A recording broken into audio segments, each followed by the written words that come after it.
Hello again, this is Professor Lucien. This is Lecture 14. I'm going to introduce you to workers' compensation as sort of a foundation to the main lecture on work comp that you get from Jim Jones from United Heartland. I will also be bringing in a host of guest speakers that will cover different aspects of business insurance and proper medical case management, pre and post. And so we've got a lot of other things. So this is just the initial or kickoff for the concept. And I want to introduce you to the resources that you should be investigating and reading about. I always do that. So yeah, this is the stuff I'm going to cover. But I'm not expecting you to learn everything. What I expect you to do is to begin the process of going to certain websites or learning certain concepts.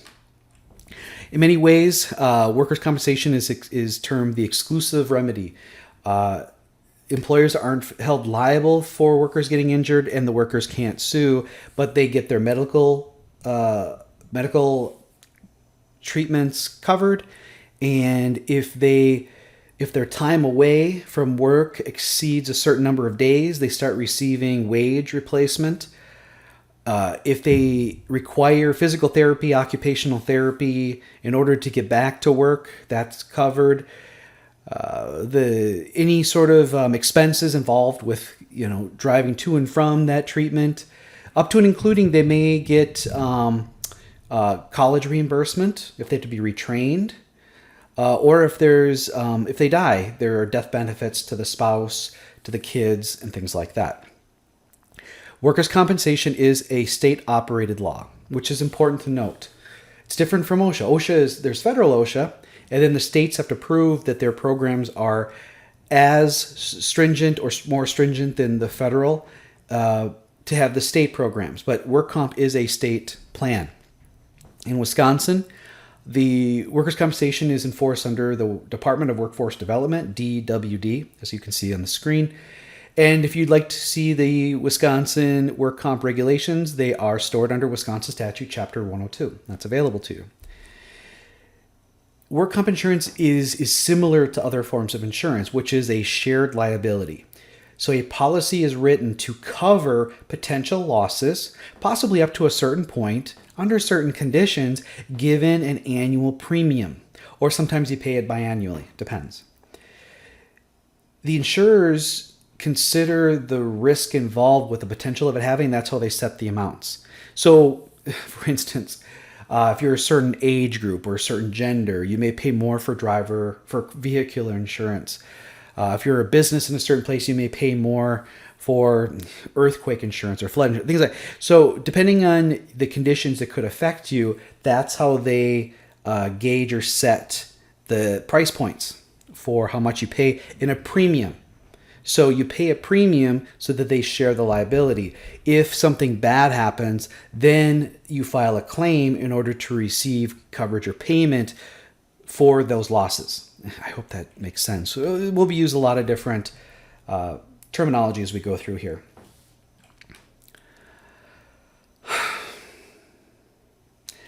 I guess what I'm trying to say here, there's words. I hope you're reading this as I'm going through it too. As an employer, when you purchase a work comp policy through an insurer, you do not have, as an employer, have the power to deny a claim. The authority to deny a claim comes only from the holder of the policy, which is the insurance company. You have to file it in a timely manner and in an accurate manner using the procedures they give you. And then without delay, if it's approved, payments will go out. If it's denied, then there may be some legal standing that has to take place. I guess that's all I wanted to say. The big debate over work comp is that employers feel that it costs too much. And it is. It's expensive. It's probably the most expensive type of insurance they have to purchase in order to do business, because by law, almost everybody is required to purchase work comp insurance if they have an employee. Workers, on the other hand, feel that it's never enough, that they're never really fully compensated for, the pain they went through, pain and stress and anguish and everything. It really only covers the medical bills, lost wages if you meet a certain threshold, stuff like that. Yeah. Who must have work comp insurance? As you can see over here on the right, I got the, you can view the 2020 edition of the work comp poster, similar to the OSHA poster. Sometimes they incorporate them. There actually may be some OSHA stuff on here. It is, bottom right. Employers with 3 or more workers on a full or part-time basis. Employers who employ 1 or more workers on a full or part-time basis and who pay gross combined wages of $500 or more. Low threshold there. Farmers who employ 6 or more workers on any 20 days during the calendar year. I assume that harvesting time takes more than 20 days, typically, unless it's like a garden or a neighborhood garden. Employers not approved by DWD as self-insured, which brings up a good point. So most everybody has to purchase work comp insurance, except for those companies who file with DWD to be self-insured, which means they have to file all kinds of records to show that they have the liquid assets to cover all potential losses. Even if they are self-insured, though, sometimes companies will get supplemental stop loss policies through insurers. So if they have a claim that's $5 million, which would maybe wipe out all of their liquid assets they've set aside for their own work comp stuff, they're covered on that, and then they pay a premium for that amount based on the likelihood of it happening. But yeah, so then those employers who are self-insured don't have to go through the state system at all. They take care of it themselves. They pay the bills themselves. Where do you get insurance? There are basically 4 options. Private insurance carrier. And Jim Jones works for United Heartland. We have friends from West Bend Insurance, Acuity, Liberty Mutual. What's that one up north? Starts with an S, and I always forget. They're great people, though. There's H&I. There is M3. Wish I could remember that one with the S. Anyway, there's a lot of there's insurers, and then there's the brokerage houses. Jim will talk about that. There's self-insurance if you meet the requirements. There's the workers' compensation insurance pool. Now, this is a pool you don't want to be in. It's very expensive. It's basically if you need to do business, but nobody will insure you. They won't write you a policy because they see it as a loss. Then your workers will be covered by the state's insurance coverage, and it's very expensive, like 3 times more expensive than your typical policy. Or if you have a legally formed consortium of corporations who file for self-insurance, and those still occur. They call them usually cooperatives.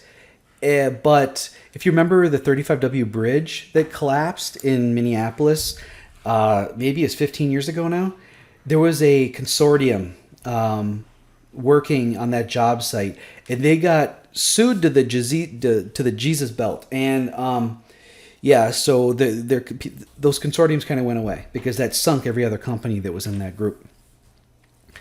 How much does it cost? There are different things that go into it. Now, what I have here is the top or the header, the banner of the Wisconsin Compensation Rating Bureau. New tongue. I do want you to go check out this website. They do the calculations for you based on the NAICS, which you should have learned and know from the Bureau of Labor Statistics.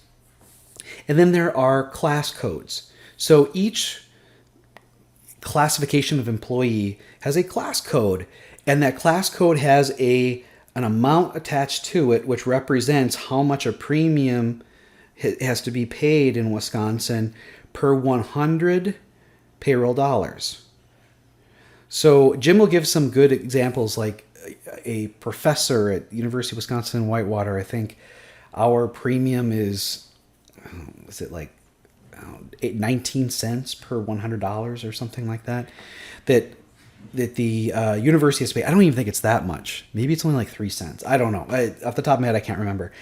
So there's a certain amount. So each, you have the classes, you have the amount those classes receive in a year. No, I'm sorry, it's in a week, I think. Is it a week or is it a year? Jim will point that out. Fixed component company gross payroll, I guess it is per year, divided by 100, and whatever that amount is, that's the subtotal for that class code. And then you list all of the class codes that work in that organization, you add up all the subtotals, and that's your base premium.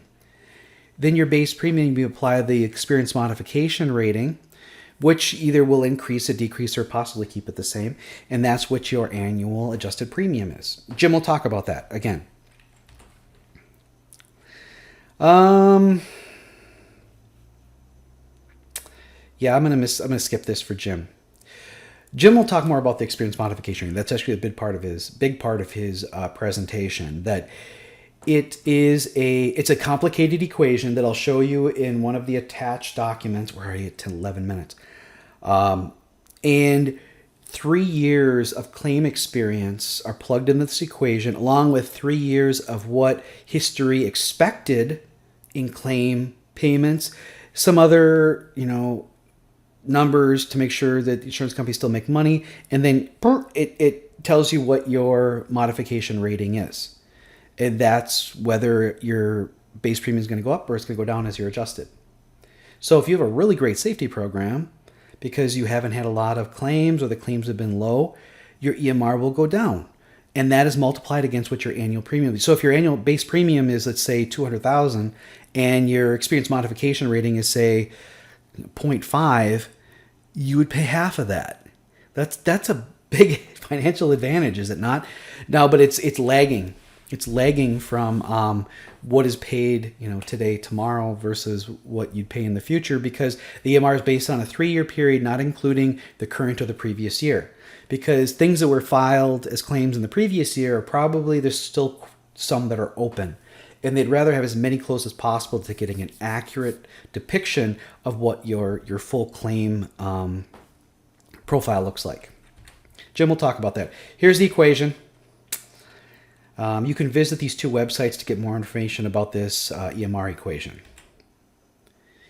Compensability, there's either the doctors, the treating physicians, they really help dictate what is the level of injury, what it would take to get back to 100%. There are some additional payments that can be made based on whether an employer had committed an OSHA violation that caused the injury, or if the employee committed a safety violation. It says these don't affect medical coverage, they would affect wage replacement, yes. So basically, the person has to experience an injury within the realm of work, and there has to be bills associated with it. And if the doctor says you cannot work for these days and the days are missed, if they break a threshold, then they get wage replacement. There are some terms that Jim is going to introduce. I'll bring them up now, and that is 4 different classifications of disability: temporary total, temp partial, permanent total, perm partial. Temporary total means you stay home to recover. Temp partial means you have a restriction, which you go back to work in a limited duty, transfer restricted duty. Permanent total disability means you can never go back to work. You're basically given the money that you would have made over your career. So those are expensive claims. Permanent partial means you'll get some form of lump sum payment for loss of finger, arm, shoulder movement, for head injury, spinal injury. They kind of calculate an amount to pay you for that loss.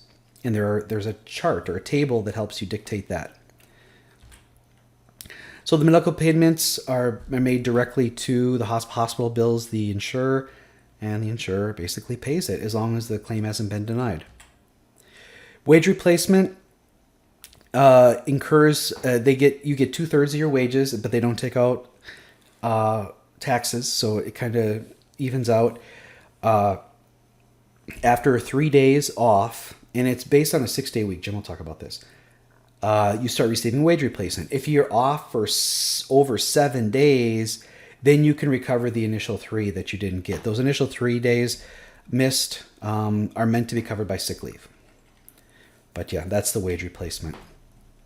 Rehabilitation is just what the doctor prescribes for recovery. Get you back to 100%. If you do die, or I shouldn't say you, if a worker dies, they receive benefits. The survivors, the dependents will receive money. There's burial expenses covered. Claimants also receive other sort of expenses for mileage, parking, I guess meals, depending, legal fees, things like that. Work comp fraud is a contentious point. People think that only the employees who are injured can commit fraud. Not true. Anybody in the whole process can defraud work comp. It doesn't happen a lot, but it does happen. And they've got fraud investigators. The state does. In some situations, a person files for a work comp claim, it's getting paid, but the insurer realizes that the person who purchased the policy was not at fault. It was a third party at fault. So the insurer will go after the third party. And I've actually done expert witness work for this type of situation. The deeming of who's responsible, who's the responsible party for the injury, and if it's not the employer, then they can recoup those amounts that were paid. There are penalties for not filing. You can see them here, 15 grand, 20%. An employer can be assessed 10% penalty for delay in reporting an injury which causes an untimely payment. Studies have shown that workers who are off 4 to 6 months are much more expensive. Sometimes they never come back, and those are really expensive. And an open work comp claim will just keep paying until you can close it, which is why they will hire case managers to make sure that the person gets the proper attention and back to work, and or lawyers to try and settle. Because again, once it's closed, it's closed. You can close the book on it. That's all I wanted to cover. Again, Jim's going to cover a lot more. What I'd like to do is just show you some of the things that I had posted on the site. Hopefully get this done within the next 2.5 minutes. So I've got a few documents I want you to look at. You don't have to look at the Excel. I'll just bring it up. And then some other handouts and some websites. So some of the website things. This is just an article. It's interesting. It's entitled Challenges for 2020. What are the top 10 for work comp? And Jim will refer to these. Changing workforce demographics. So people are retiring, people are entering. Core morbidities and poor worker health. Increasing claim complexity, mental health, regulatory and legislative changes, opioid substance abuse, soaring drug prices, new and expensive medical treatments, cybersecurity, protective privacy, and medical marijuana. Well, let's just erase that whole 10 and just put on COVID. I think when speaking to Jim, getting him set up for next week, he had said that, and I don't quote me, that just this year they've already received over 5,000 claims for COVID. They're not just in Wisconsin, they're everywhere, but I don't know what percent of overall claims that is, but it's a lot. One thing that comes up every once in a while is I have students talking about, well, why can't, for the lower cost claims, for the lesser injuries, can't the employer just pay for it and then it doesn't get filed and then it may not affect their EMR and therefore keep EMR low, therefore keep their annual adjusted premiums lower. And it talks about some good things here, such as it might be illegal. You're still liable. You could lose your insurance. Minor injuries may become costly. You just don't know. And so it's a bad idea to do that practice. And I know some places do. Students have told me, I work at a place and they do that. They tell the employees, no, don't file a claim. I'll just pay for it. Just have the bill sent here. Or you pay for it and I'll reimburse you. That's illegal. You can't do that. You're basically working around the system. And if you're found out, I don't know if anybody's been tried criminally yet, but it's definitely a civil case. Oh man, let's see. Why won't it let me? Okay. Doing too much. Okay, so here is a facts for injured workers, which I want you to take a look at this. This shows you or explains to a worker what they would need to do should they get hurt at work. Talks about what forms need to be completed, the waiting periods, everything is here. And I'm not going to read it to you. Read this. Read this before you come to class next Tuesday for gym. That would be good. These are a few years old, but I found some of they have total amount calculated and the number of claims. So we've got the averages. So you can see based on type of injury here. This is by cause what the average claim is. Now these averages are similar to the data I talked about earlier. That there are a lot more low cost zero claims and there are expensive ones, but the expensive ones drive up the average. So the median is usually a lot less than the average. And that's one of the things we're going to see in the data analysis that we do for the class. I just thought this would be interesting if you wanted to see what the costs are. Here's the maximum wage rate chart. Jim will talk about this. I think we still have the 2020. So the maximum weekly wage amount is $1,576. Let's see. The maximum death benefit is $315,000. That's what they put for life. That's the max. If you're not receiving this max wage, then it's just 4 times your annual wage. You only make $50,000 a year. Your family only gets $200,000. You're not going to get rich. See what the death benefits are. The maximum burial expense, which seems kind of low. I've heard that some traditional burials now are upwards of $20,000. I have read that green burials now are quite a bit cheaper. That could be anywhere from $3,000 to $6,000. So you could do a green.